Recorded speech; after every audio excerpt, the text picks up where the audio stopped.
Greetings to all of you. I am Jitin Rahman. I have been able to secure rank 176 in the Civil Services Examination 2019.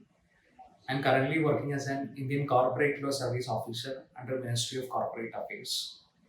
My optional was geography, and in all my 5 attempts, I have been able to clear mains, and three times I have been able to clear UPSC as a whole with geography optional. So I would like to share some experiences with the geography option and what is the right attitude towards geography option. So I would like to give a disclaimer that this is actually intended to maximize your marks, like whatever knowledge that you have, whatever content that you have acquired during your preparation, how you can inflate your marks to the next level. That is what I'm speaking about in the next 10 to 12 minutes of my video. So, without wasting much time, I would like to go into the strategy part. So, I will be dealing initially with the paper 2. So, before moving on to any paper or any module in geography, we should know what is the demand of UPSC regarding that paper. What is actually paper 2? Paper 2 is actually Indian geography. So, any incidences happening in Indian domain needs to be related with the geography. Means everything you have to view in the kaleidoscope of geography. That is what need to be done in case of Indian geography. And in case of examples also in paper 2, you have to give maximum Indian examples as possible. This is in contrast to the paper 1, in which maximum world cases or world examples must be given. So the demand of UPSC is not to you, then your work will be much more easier. This is the first point that I have to make. And the second point that I should like to make is that every seniors or every toppers used to say that whenever you're writing paper 2, you need to connect it with paper 1. It is actually easier said than done actually. So how to connect paper 2 with paper 1, that becomes the most important part. It does not come natural to many of us. So you have to take an extra effort to connect paper 2 with paper 1. How we can do that?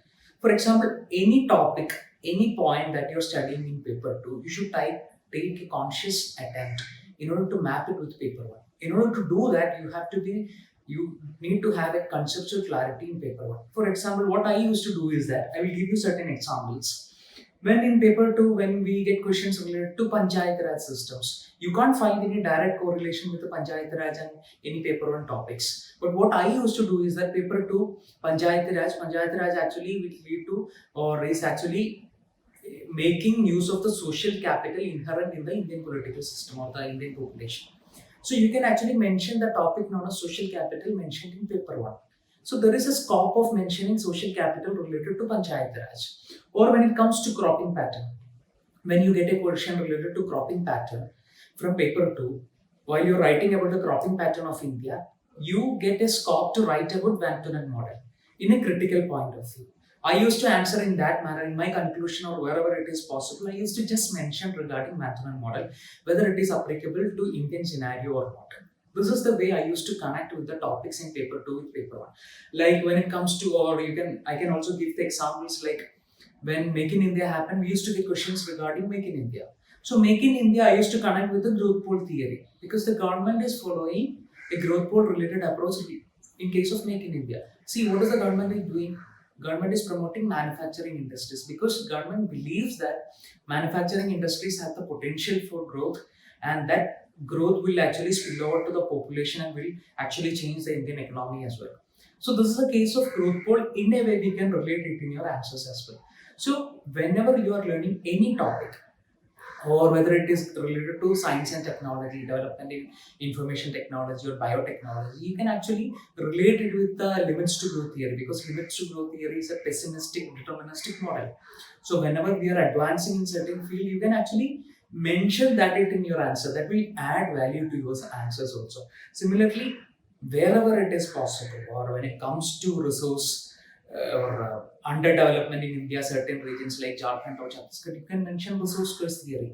Or when it comes to satellite cities, you can mention Stauffer's law of intervening opportunities. So there is immense opportunities for you to connect paper 2 and paper 1. Never miss any opportunity. Utilize or seize that opportunity and just write a beautiful answer. This is what my suggestion towards you.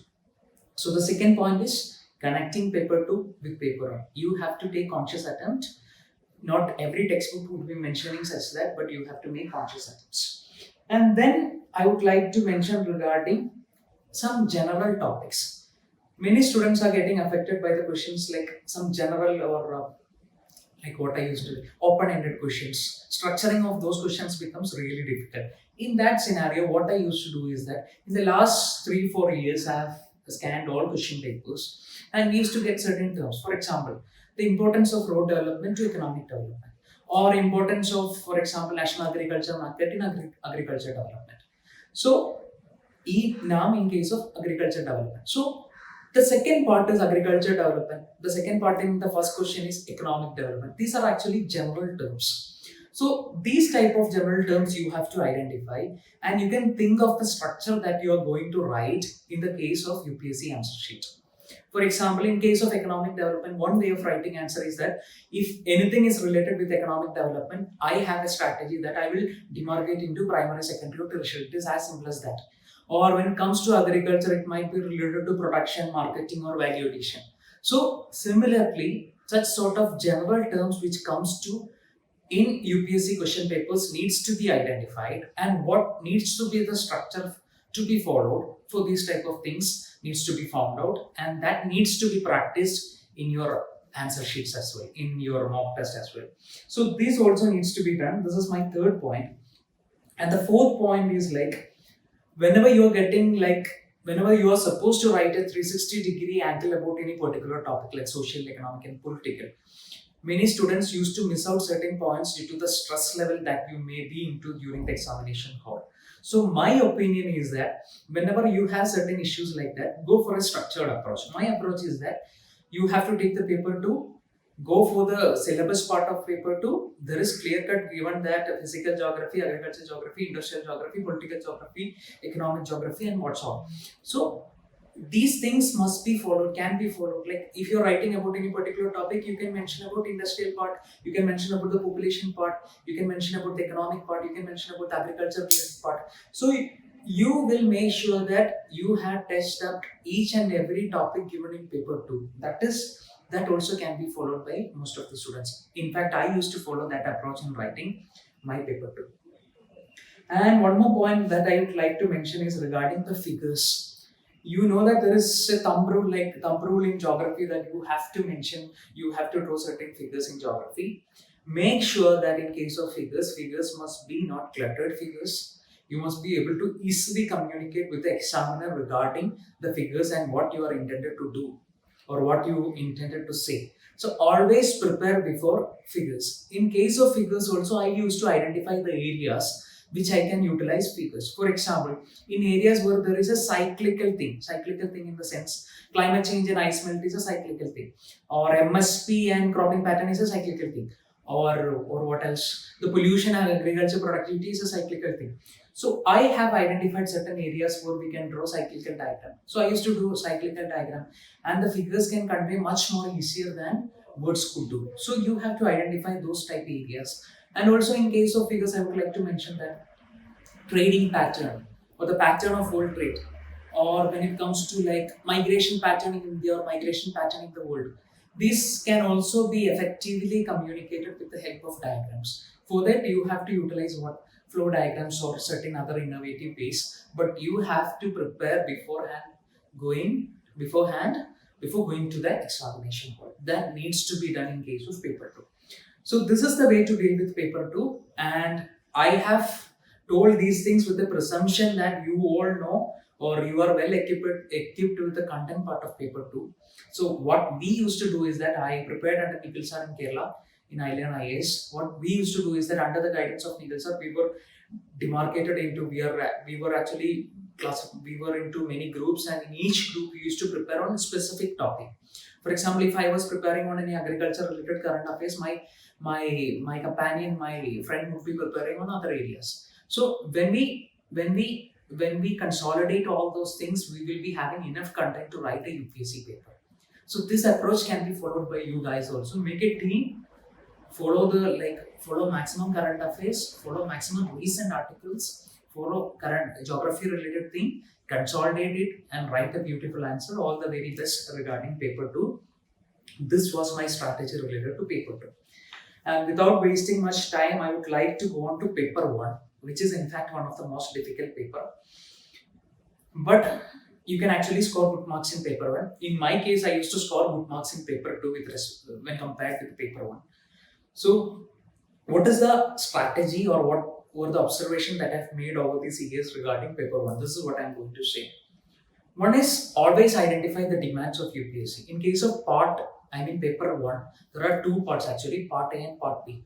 Identify the demands of part A. Part A and part B are actually world geography part. World geography part because while writing answers, you have to give examples from world geography aspects. World examples as possible. Not that in paper 1 you can give so many Indian examples, it is not the way. You have to give maximum world level examples. And also, part A is related to physical geography and part B is related to human geography. So always give preference while writing answer to physical geography in part A and human geography in part B. But that doesn't mean that you should not mention the other part. While writing answers for part A, you have to give preference to physical geography, but you have to spray some human geography part as well. This needs to be in your mind while writing answers and while preparing. And apart from this, the second point that I would like to mention regarding part 1 is that models or theories that you come across in paper 1. You will come across many theories in paper 1, but make sure that you compare and study.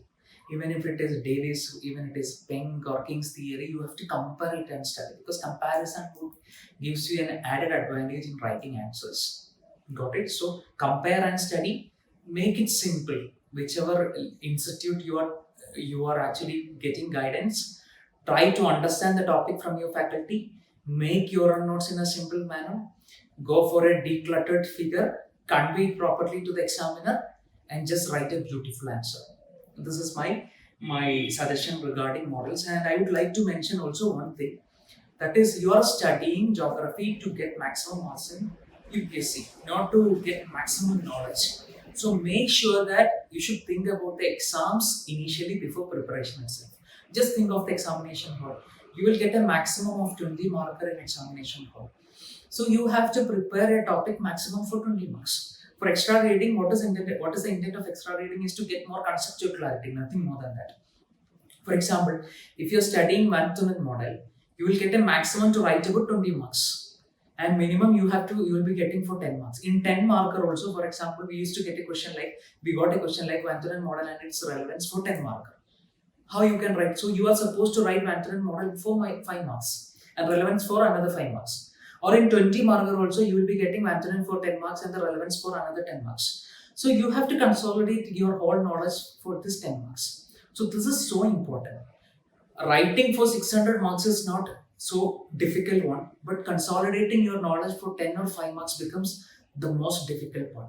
So whenever you're studying something, understand the core part of that particular topic. That core part would enable you to answer properly 5 marker and 10 marker.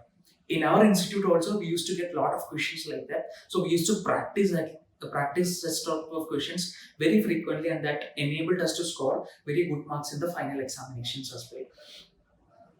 Then my strategy regarding paper 1 was that I was focusing more on part B, because part B seems to be more dynamic and it seems to be more interesting, and you can also go for your own innovations and your own finding in case of part B. So I used to go, for example, in geography, you will be getting 3 questions. It is optional that you have to select 3 questions.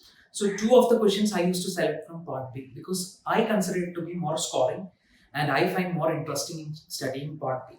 So this is my strategy. It's up to you. You can follow either part A or part B according to your strength and weaknesses. And one more thing I would like to mention regarding paper 1 is that there are certain track points in paper A. The part A. In part A, there is a topic known as environmental geography and biogeography. Though the topic seems to be so simple for you, like soil erosion, environmental conservation, legal education or environmental education, these type of topics, if you haven't prepared also, if you see a question from these topics in the examination hall, you will be having, or the aspirants will be having, a temptation to attempt these questions. But from my experience, what I got to know is that if you haven't prepared on these topics, the probability of getting a good marks on these topics is comparatively low, because you need to have technical knowledge on these areas. You need to have technical words to support this type of questions in order to get good marks on those areas. So always make sure that while during your preparations, try to get maximum points, technical points from textbooks related to these areas. You should not write a mere general answers that can be written by any general studies student. You should be able to write a geography answer by utilizing maximum technical things. That needs to be in your mind. And one more thing I would like to mention is that geography is an application level subject. Whatever you learn in geography, there is an application for it. So go for that application. That will lead to, or that will create interest in the topic, and that will motivate you to study further. So always think this in mind. And one piece of advice also to you guys, I used to write maximum question papers, maximum test series from my institute, handled by Nikhil Sir's classes. That used to be effective for me. That gives an effective leverage for me in my answer paper as well, in my preparations as well. You have to practice maximum question papers. You have to respect geography, then geography will also respect you. And one more thing I would like to mention is that I forgot to tell you, like, there should be a right approach during the examination hall. What I mean is that when you're writing the answer sheet, or when you're writing or when you're answering certain questions seems to be very tough for you. Like, even if you have prepared well, you won't be able to answer certain questions. That questions become so difficult. So what happens in examination hall is that the students will get demoralized after seeing such questions, and that seems to be affecting the following questions also, and that will affect the whole paper as well. So always think that you are competing with the geography optional students. You are not competing with other optional students. You are competing along with the peers in the geography optional itself. So if you have studied well and you are not able to answer a particular question, just leave that question, or just give a bare minimum to that question and just proceed to the next question, because you have enough opportunities to score better marks by attempting all other questions. This should be your approach while writing the answer, because in my case also, it happened.